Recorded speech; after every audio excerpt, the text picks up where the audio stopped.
के छ भने दाइहरू रमाइलो पनि छ चेतनामूलक पनि छ है। खास गरी के छ भने यो मङ्सिर पूर्णिमामा छ नि, मङ्सिर पूर्णिमामा तपाईँको सबै कुल पूजा हुन्छ है। के भएछ भने तपाईँको मामा घर र निम्तो आयो कुल पूजामा है।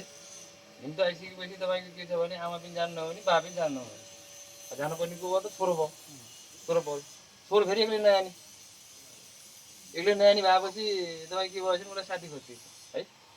अनि साथी खोजेर तपाईँको निम्तो मान्न तिनीहरू गए है। निम्तो माने अनि त्यसपछि बिहान तपाईँको निम्तो मानेपछि बिहान एकछिन त्यहाँ बसिसकेपछि तपाईँको नाइट गाडी त्यहाँबाट छ है। नाइट गाडी तपाईँको चढिसकेपछि तपाईँको चाहिँ गाडीमा आउँदा के भयो भने तिनीहरूले टन्न खाएछन् क्या रक्सी, बाटोमा टन्न रक्सी खाएछन् हिटान भएर। अनि बिहान त घर झारिदियो गाडीले।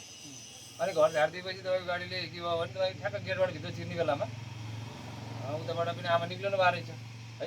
आमा निक्लिएपछि तपाईँको चाहिँ उसले ठ्याक्क छिरेपछि तपाईँको आमालाई नचिनेर माइजू नमस्कार भन्यो है। आमालाई माइजू नमस्कार भनेपछि तपाईँको चाहिँ हेर न उसले जिस्काएको भनेर आमाले भन्नुभएछ। माइजू मलाई अझै चिन्नु भएन र भनेर भने है। हेर्नुहोस् है। अनि त्यो भनेपछि तपाईँको आमाले हेर्नु न यो जिस्केको भन्दा यता आएर यसो उता जान्छु भने त लोटेर ऊ चाहिँ मान्छेको हस्पिटल कुरो यही हो, एकदम रियल घटना हो।